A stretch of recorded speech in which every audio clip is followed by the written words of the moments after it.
人開開心心說說故事，偏偏今宵所想講不太易，遲疑地望你想說又復遲疑。秋風將湧起的某夜，遺留他的窗邊有個故事。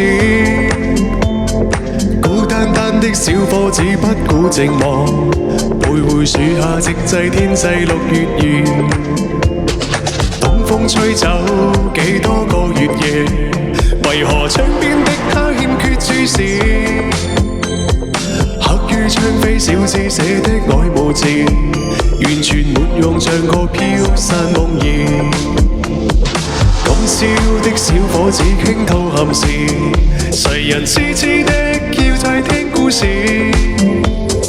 偏偏痴心小子只知道上集，祈求下集是個可愛夢兒。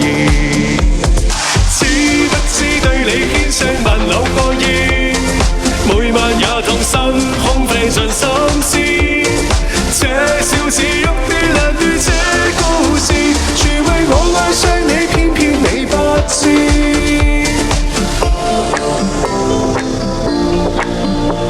謝謝大家，一首《愛的故事》上集，希望大家能夠喜歡。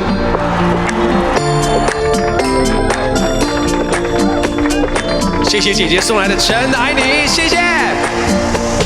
春風輕吹，點點火花襯月夜，為恨開開心心說說故事。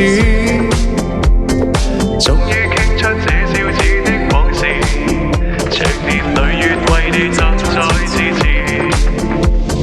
今宵知否對你的暗示，為何真的將它當故事？偏偏痴心小子只知道上集，祈求下集是個可愛夢兒。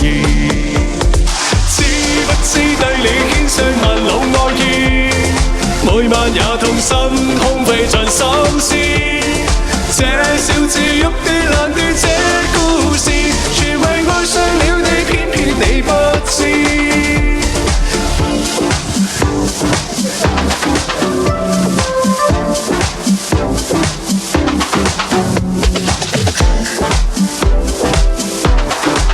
這個版本知道嗎？這伴奏輕快一點哈。知不知對你獻上萬縷愛意，每晚也痛心空費盡心思。這小子喐啲爛啲這故事，全為愛上了你，偏偏你不知。知不知每晚想你10次8次，每晚也去等，因我極心痴。